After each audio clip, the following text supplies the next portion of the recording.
عشان تغير من نفسك وتغير حياتك في تمن لازم يدفع الأول.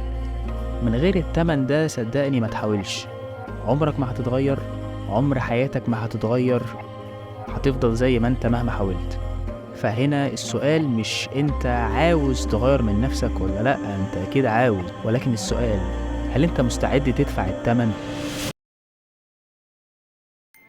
اولا في حاجة عاوزك تكون فاهمها كويس عن مخك، وهي ان مخك عنده دايما المعروف احسن وافضل.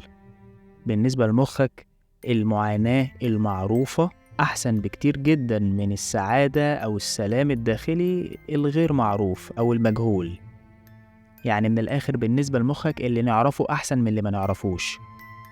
بالنسبة لمخك هو هيختار التعاسة ويختار الألم طالما دي الحاجة اللي هو عارفها، اللي هو متربي عليها، وهيخاف جدا إنه يعمل حاجة غير معروفة أو مجهولة، حتى لو الحاجة دي هو عارف ومتأكد إن هي فيها سعادته وفيها الإحساس بالسلام على المدى البعيد.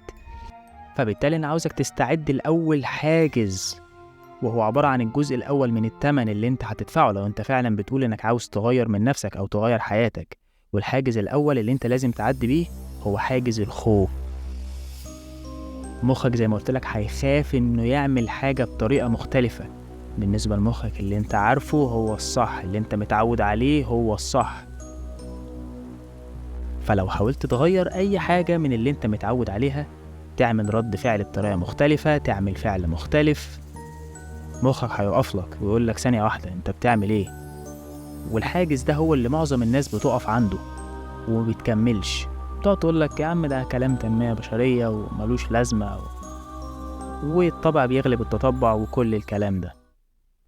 بعد ما تعدي حاجز الخوف ده تبدأ الخطوة التانية أو الجزء التاني من التمن اللي أنت هتدفعه، وهو إنك تستعد لعدم الراحة، أو بمعنى أصح تستعد للألم. طيب ليه هنحس بألم؟ إن زي ما قلت لك مخك وجسمك مش هيسمحولك إنك تعمل حاجة مختلفة، هيصوتوا في وشك ويقولوا لك أنت بتعمل إيه. فهتلاقي كمية كبيرة جدا من الإحساس الغير مريح، لأن أنت بتعمل حاجة مختلفة. وهنا أنا بقولك كمل، عدي من عدم الراحة ده، اعمل، نفذ، طبق حتى لو مش مرتاح. الإحساس ده من عدم الراحة أو من الألم مخك بس بيستخدمه علشان يوقفك ليه؟ لأن بالنسبة له أنت بتعمل حاجة غلط، أنت بتعمل حاجة هو مش متعود عليها، كده الموضوع مش هيكون مريح. ده التمن اللي أنت لازم تدفعه لو أنت فعلا عاوز إنك تغير حياتك. لازم تعدي بالمرحلة دي من عدم الراحة، لازم تقتل نفسك اللي هي كل حاجة أنت عارفها، كل حاجة أنت متعود عليها، نفسك اللي وصلتك للي أنت فيه ده دلوقتي، اقتلها وابدأ من جديد كأنك لسه مولود دلوقتي. ده معناه إنك هتبدأ تتصرف بطريقة مختلفة في كل يوم في كل موقف. وعلشان تقدر تعدي أو تدفع التمن ده لازم تكون هنا دلوقتي في اللحظة دي. خليك واعي على قد ما تقدر بالفعل البسيط جدا اللي انت بتعمله في اللحظة دي. انتبه للطريقة اللي انت بتتحرك بيها، الطريقة اللي انت بتتنفس بيها.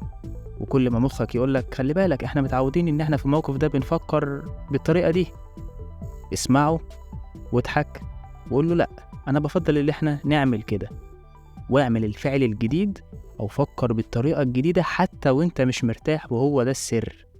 واوعى مخك يضحك عليك ويقولك ان في لحظة جاية اهم من اللحظة دي، ده مجرد وهم. ومع الوقت تدريجيا هتبدأ سيطرة عقلك عليك تقل، وساعتها بس تقدر تبرمج عقلك على الجديد. من غير ده، من غير ما تقتل نفسك، من غير ما تدفع التمن، عمرك ما هتتغير وعمر حياتك ما هتتغير. أنا نادر رجب، واشوفك في الفيديو اللي جاي، وسلام.